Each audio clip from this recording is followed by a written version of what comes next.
આ ખૂબ જ મહત્વપૂર્ણ છે। તો 4 સંવાદદાતા બોર્ડર પર છે।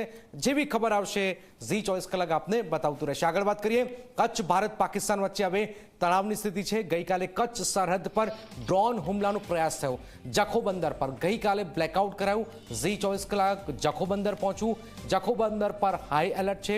માછીમારી કરતી બોટો પરત ફરી રહી છે। ગીર સોમનાથ, ઓખા, વલસાડ બંદરની બોટો પરત ફરી છે અને પરત ફરેલી બોટોને કિનારે લંગરાઈ દેવાઈ છે। માછીમાર એસોસિએશનના પ્રમુખે સૈન્યને સાથ આપવાની અપીલ પણ કરી છે। જે હાલે મે મહિનો લાસ્ટ મહિનો કહેવાય ફિશિંગનો અને 1 જૂનથી માછીમારી ઉપર પ્રતિબંધ આવશે, જે 2 થી 2.5 મહિના રહેશે। તો હાલે જે જખો બંદર ઉપર અમુક બોટો ક્રેનથી જેટી ઉપર ચડાવવામાં આવી છે। જે ક્રેનથી નથી ચડાવવામાં આવી એ કિનારા ઉપર લાંગરેલી છે। જખો બંદર ઉપર સંપૂર્ણ વ્યવસ્થિત મરીન પોલીસ છે, કોસ્ટગાર્ડ છે, બીએસએફ છે અને જખો બંદર ઉપર જે બી બોટો ગઈ હતી ફિશિંગમાં એ પરત આવી ગઈ છે।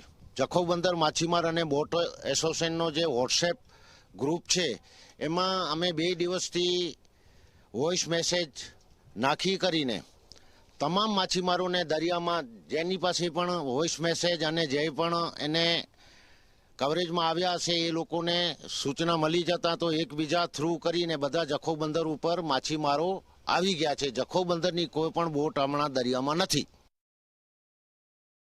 જી 24 કલાક પ્રથમ એવી ગુજરાતની ન્યૂઝ ચેનલ છે કે તે જખો બંદર ઉપર પહોંચી છે। ભારત અને પાકિસ્તાન વચ્ચે જે તણાવની પરિસ્થિતિ નિર્માણ થઈ છે ને તેની વચ્ચે જે રીતના માછીમારોને પરત જખો બંદર પર આવી જવાની સૂચનાઓ છે તે આપવામાં આવી છે। માછીમારીનું જે એસોસિએશન અને પોલીસ છે તેમના દ્વારા ખાસ જે તમામ માછીમારો જે દરિયાની અંદર હતા તેમને આદેશ છે તે આપવામાં આવ્યો હતો કે તમામ બોટ લઈ અને તેઓ કિનારા પર પરત ફરી જાય।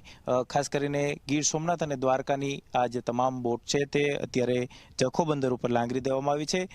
મહત્વની વાત એ છે કે જે રીતના મે મહિનાની 30 તારીખે જે માછીમારીનો સમય છે તે પૂર્ણ થતો હોય છે, એટલા માટે થઈ અને મોટાભાગના જે માછીમારો છે તેમને પોતાની બોટ પરત લાવી દીધી હતી અને ક્રેન મારફતે તેમને કિનારા પર રાખી દીધી હતી। જે રીતના અત્યારે દ્રશ્યોની અંદર આપ જોઈ શકો છો કે તમામ બોટ છે તેમને લાંગરી દેવામાં આવી છે અને ખાસ કરીને ભારત અને પાકિસ્તાન વચ્ચે જે સરહદી તણાવ છે તે અત્યારે જોવા મળી રહ્યો છે ને તેની વચ્ચે તમામ માછીમારોને પરત આવી જવાની સૂચનાઓ છે તે આપવામાં આવી છે। ગઈકાલે જે રીતના પાકિસ્તાન દ્વારા ભારત પર હુમલો કરવાનો પ્રયાસ છે તે કરવામાં આવ્યો હતો અને ભારતીય સેના દ્વારા તેમને વળતો જવાબ છે તે આપવામાં આવ્યો અને તમામ તેમના જે હુમલાના પ્લાન હતા તે નિષ્ફળ છે તે કરી દેવામાં આવ્યા હતા। ત્યારે તમામ માછીમારો છે તે દરિયામાંથી પરત છે તે ફરી ચૂક્યા છે અને જે જખો બંદર છે તેની અંદર બ્લેકઆઉટ ગઈકાલે આપવામાં આવ્યું હતું।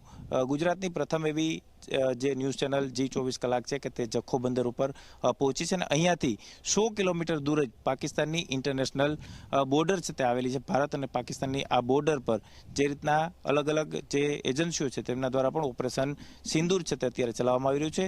તેને લઈ અને ખાસ કરીને તમામ જે માછીમારો જે દરિયાની અંદર હતા તેમને પરત જે જખો બંદર ઉપર આવી જવાના આદેશ આપવામાં આવ્યા હતા અને મોટાભાગના જે માછીમારો છે તે દરિયામાંથી બહાર અત્યારે આવી ચૂક્યા છે। કેમેરા પર્સન ઉદય પવાર સાથે ગૌરવ દવે, ઝી મીડિયા, જખો બંદર।